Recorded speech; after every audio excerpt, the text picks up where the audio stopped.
चलिए आज हम लोग नरेशन हम लोग शुरू किए हुए हैं और आज हम लोग देखने वाले हैं चेंज ऑफ टेंस रूल में हम लोग पढ़ रहे थे तो एक्जुलरी वर्ब बदलना हमने सिखा दिया था।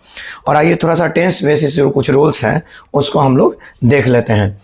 तो यहाँ ध्यान देंगे आप सभी कि ये हमारा हो गया डायरेक्ट स्पीच और यहाँ पे हम लिख देते हैं इनडायरेक्ट स्पीच। इसके कुछ रूल्स हैं वो देख लेते हैं, फिर हम लोग एग्जाम्पल करने के बाद हम लोग आगे बढ़ेंगे। तो यहाँ हम बात करेंगे, ये बहुत इंपॉर्टेंट रूल है और उसके बाद हम लोग यस नो क्वेश्चन में पढ़ने वाले हैं। तो ये डायरेक्ट में अगर हम बात करते हैं नंबर 1 में कि अगर प्रेजेंट इंडेफिनिट हो, कौन टेंस हो, प्रेजेंट इंडेफिनिट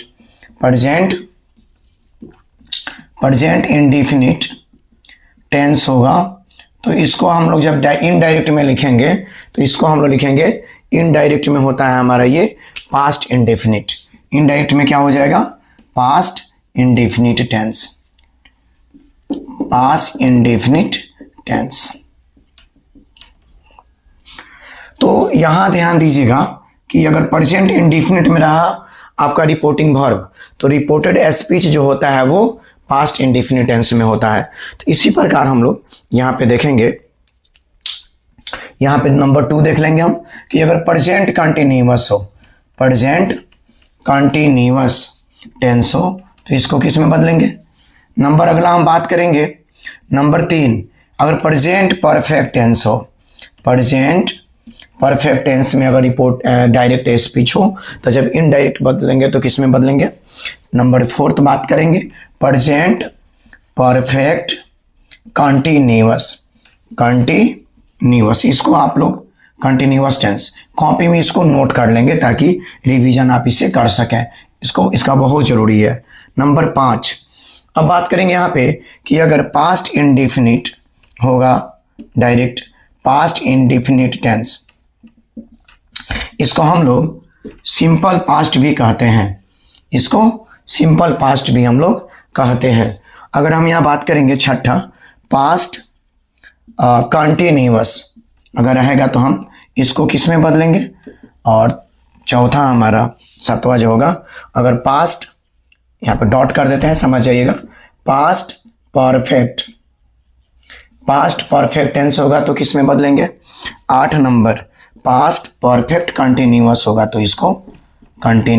तो इसको किस टेंस में हम लोग बदलेंगे, आइए इसको देखते हैं। तो यहाँ पे आप सब लोगों ने सीखा हुआ है कि इसमें जो होता है V1 V5 से बनता है, ये इसमें इज आर एम V4 से बनता है, परफेक्ट का मतलब हैज हैव V3 से बनता है, इसमें हैज हैव बीन और V4 फोर सिंस से बनता है, और ये इंडेफिनिट V2 से होता है, वाज वेयर V4 से बनता है, और इसमें हम बात करेंगे तो ये हैड V3 से होता है और ये had been V4 four since से बनता है।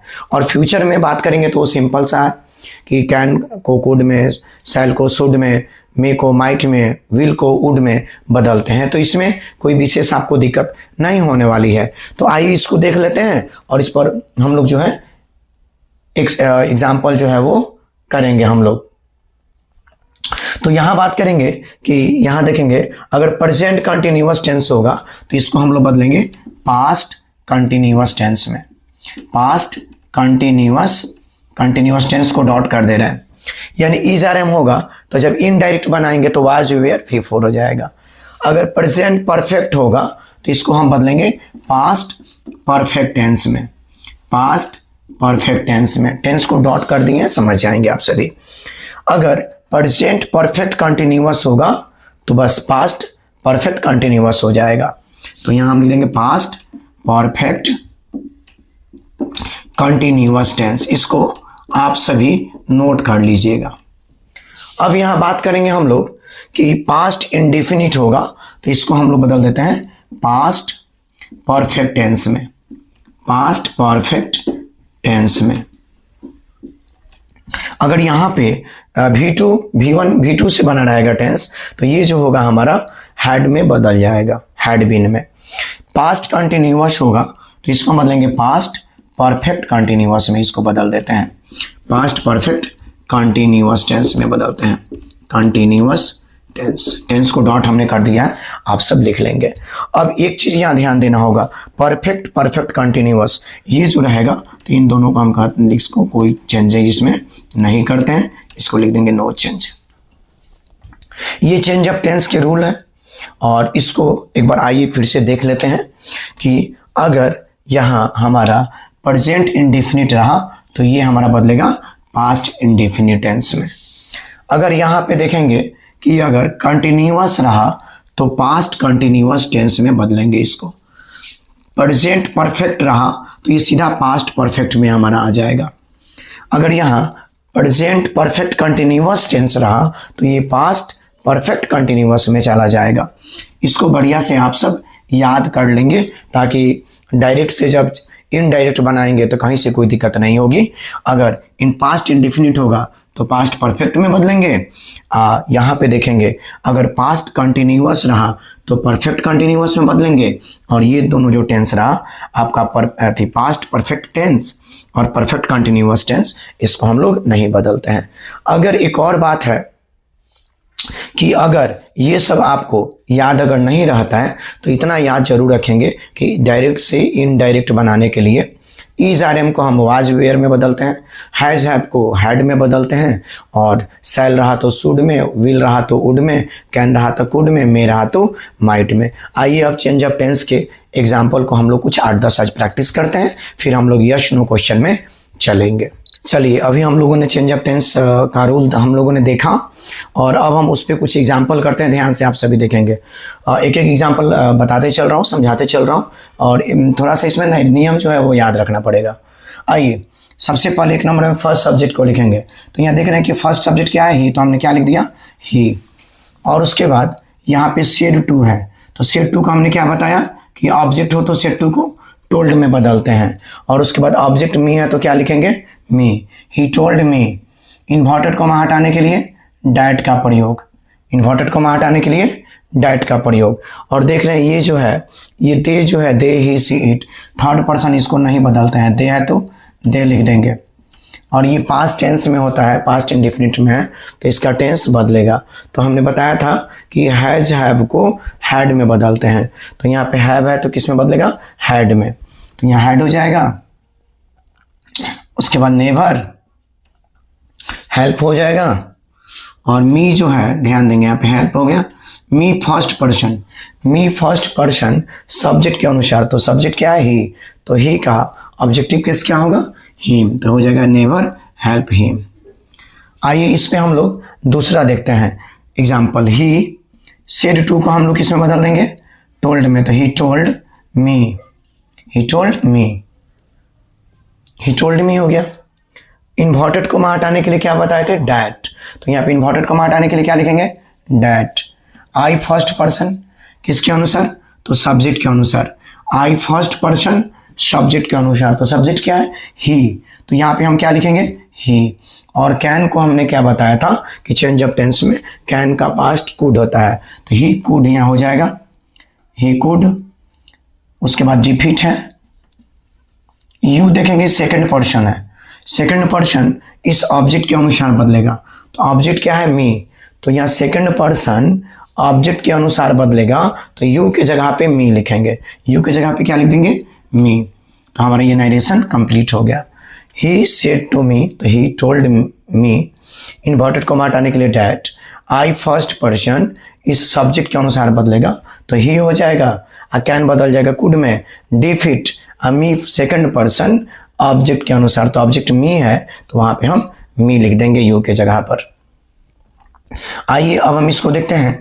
ही है तो ही लिखेंगे और सेड टू को हम टोल्ड में बदलेंगे और उसके बाद मी, तो क्या हो गया यहाँ तक चेंज, ही टोल्ड मी। और इन्वर्टेड को हटाने के लिए हम लोग डैट का प्रयोग करेंगे। आई फर्स्ट पर्सन, आई फर्स्ट पर्सन सब्जेक्ट के अनुसार, तो सब्जेक्ट क्या है, ही, तो यहाँ पे ही होगा। आई के संग सेल लगा है और ही के संग हम जानते हैं विल होता है, क्या होता है, विल, तो विल का हम पास्ट में क्या लिखेंगे, वुड, तो वुड हो जाएगा, ही वुड। और उसके बाद बी, बी के बाद एबल टू हेल्प, यू देख रहे हैं कि सेकंड पर्सन है, कौन पर्सन है, यू सेकंड पर्सन है, तो ये ऑब्जेक्ट के अनुसार आएगा। तो ऑब्जेक्ट क्या है, मी, तो इस यू के जगह पर क्या हो जाएगा, मी हो जाएगा। नरेशन ध्यान देंगे, हर एक पोर्शन परिवर्तन इसमें होता है। अब यहाँ देखिए सेड टू है, तो सेड टू का हम क्या लिख देंगे, टोल्ड। इन्वर्टेड कोमा की जगह पे क्या लिख देंगे, that. I use second person object के अनुसार, तो देम का क्या हो जाएगा, नॉमिनेटिव दे हो जाएगा। ये प्रेजेंट परफेक्ट में है तो ये पास्ट परफेक्ट में बदल जाएगा, तो दे के संख्या लग जाएगा had cheated, me first person subject के अनुसार। तो मी वाला केस में सी का क्या होता है, हर। तो आइए इसको बना देते हैं, सी इसका हो जाएगा टोल्ड, सी टोल्ड देम हो गया। और इसके बाद इन्वर्टेड कोमा हटाने के लिए किसका प्रयोग करेंगे, डैट का प्रयोग। किसका प्रयोग, डैट। अब यू सेकंड पर्सन इस ऑब्जेक्ट के अकॉर्डिंग बदलेगा, तो यू वाला केस में देम का क्या लिखेंगे, नॉमिनेटिव दे। हैव किस में बदल जाएगा, अभी हमने बताया था कि हैज हैव को हैड में परिवर्तन करते हैं, हैड, और उसके बाद हो जाएगा यहाँ पे चीटेड और मी फर्स्ट पर्सन सब्जेक्ट के अनुसार। तो मी वाला केस में सी का हर होता है, तो यहाँ पे क्या लिख देंगे, हर। बन गया। अब आइए इसको देखते हैं हम लोग, example number 5। They said to को हम बदल देंगे टोल्ड में, they told us. Inverted comma हटाने के लिए क्या बताया है, डैट। यहां तक कोई दिक्कत नहीं है। We is first person subject के अकॉर्डिंग, तो वी के जगह पर हमारा क्या होगा, फर्स्ट पर्सन क्या है यहाँ पे, वी फर्स्ट पर्सन सब्जेक्ट के अनुसार। तो सब्जेक्ट क्या है, दे, तो यहाँ पे डैट के बाद क्या हो जाएगा, दे हो जाएगा। अब देखिए वी के संग शैल लगता है, तो दे के संग क्या लगता है, विल, तो इसका पास्ट क्या हो जाएगा, वुड। और उसके बाद हो जाएगा help. You second person object के according, you second person object के अकॉर्डिंग, तो ऑब्जेक्ट क्या है, अस, तो यहाँ पे यू के जगह पर क्या हो जाएगा, अस। और हमने कल बताया था कि टुमारो को लिखते हैं द नेक्स्ट डे, टुमारो को क्या लिखते हैं, द नेक्स्ट डे। तो इसमें आपको यही याद रखना होगा कि सेड टू को टोल्ड में बदलते हैं, इन्वर्टेड कोमा हटाने के लिए डैट का प्रयोग करते हैं, और उसके बाद चेंज अ पर्सन, फिर टेंस, और फिर लास्ट में जो होगा उसको पर्सन बदल देंगे। इस प्रकार ये चेंज ऑफ टेंस का रूल हमारा कंप्लीट होता है। इस आधार पर और सारे क्वेश्चंस आप लोग कर लीजिए, और इसके बाद हम लोग इसका अगला रूल जो है अगले क्लास में देखेंगे। चलिए, जैसे कि मैं बता दूं वैसे स्टूडेंट्स के लिए कि जो पढ़ना भी स्टार्ट किए हैं हमारे यूट्यूब चैनल है क्लब ट्यूटोरियल बसंतपुर वाला चैनल से, तो सबसे पहले आप क्या करेंगे कि प्ले लिस्ट में जाकर इस नरेशन का लेक्चर 1 2 से करके जितना लेक्चर है उसको लाइन बाय लाइन देखें, उसके बाद आगे का भी क्लास देखें ताकि बेहतर समझ में आए।